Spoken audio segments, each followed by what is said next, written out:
You pick up the book Atomic Habits by James Clear. The self-improvement community on YouTube was raging about this book, so it has to be good, right?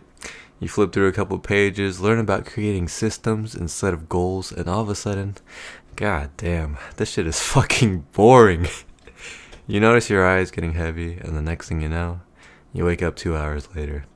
Fuck that book. Now, I'm not shitting on Atomic Habits by James Clear. I actually really enjoyed that book.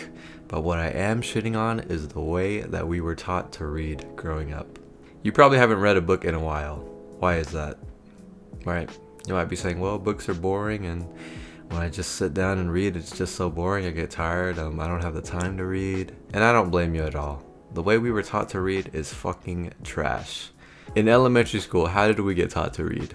We got taught to read from the cover of the front all the way to the cover in the back. All of it, right? And honestly, it was probably all fiction books, so like it kind of makes sense that we did that. You don't want to just skip and fucking be spoiled, right? But I don't read fiction anymore, so everything that I read now is something that I'm genuinely interested in or something that I want to learn from. Everything is nonfiction, pretty much. This is what you should be reading, something that you actually find an interest in, something that a book that you actually want to pick up, a book that you're not forced to pick up like in high school. High school made us read some boring ass shit, right? Like The Catcher in the Rye, fucking To Kill a Mockingbird. I remember reading like Things Fall Apart, just some really boring books. I'm sure they have a place in literature and they're like some of the best books, quote unquote. But it's fucking boring, okay? Preston, is manga considered reading? No, bitch. Manga is not considered reading. You're literally looking at pictures and drawings. This is the way we should be reading. Whatever sparks our curiosity, right? If I look at a book and I read the reviews on it and I find it kind of interesting, it's a subject that I want to learn about, I pick it up, right? Almanac of Naval Ravikant.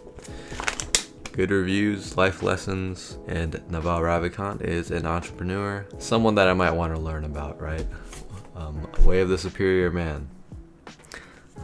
Very interesting concepts in this book that I wanted to learn about. A lot of YouTubers talk about it. Hamza, Elliot Hulse back in the day, if you watched them. But the proper way to read is you grab the book, you go inside, and you find this magical thing called the table of contents, right? This is your bread and butter right here. And you go through and you find a chapter that you actually want to read. You don't want to just read these random fucking fillers like the author's backstory, the author's history or whatever, unless you're into that. But I mean, I could care less, right? Give me the valuable pieces of information in the book that I actually want to read. Do not feel ashamed to skip around and to skim the book, right? There's a lot of stuff that we're not going to remember that we don't need. So I'll go here and I'll find something that is interesting to me. Like, Chapter 12, be willing to change everything in your entire life. And I'll go to that. And then I'll read it. And I'll go back to the table of contents, find something interesting, read that page. Or, you know, I'm reading Epictetus, right? And there's no table of contents in here. It's just a fuck ton of, like, letters and passages, right? So I'll find, like, the top of a passage. Every passage kind of has like a subject, so I'll skim that, and this one says how to prepare for trouble. Kind of interesting. And then I'll read that passage, skim it again, find another interesting one. Don't be ashamed to skim these books. High school, elementary school has taught us that we need to read from cover to cover. That is not the case. Skim it, read what's interesting to you, read what sparks your curiosity. And reading is not a flex, by the way. You'll get those motherfuckers that are like, you know, this year I read 30 books. What did you learn? Exactly. Okay? Don't read books just to consume them, like watching a random YouTube video, right? You wanna interpret the lessons from the book and put it into action towards your own life. This was me, by the way. I used to be on like Instagram posting like, oh, you know, just bought this book today, or look at what I'm reading. I would post like book summaries, pictures of all the books that I would be reading, and I was flexing how many books I was reading, honestly. I thought I was cool. But the most important thing is about actually learning from the books that you read. I would be like, yeah, you know, I read Atomic Habits, The Subtle Art of Not Giving a Fuck, fucking David Goggins, blah, blah, blah, blah.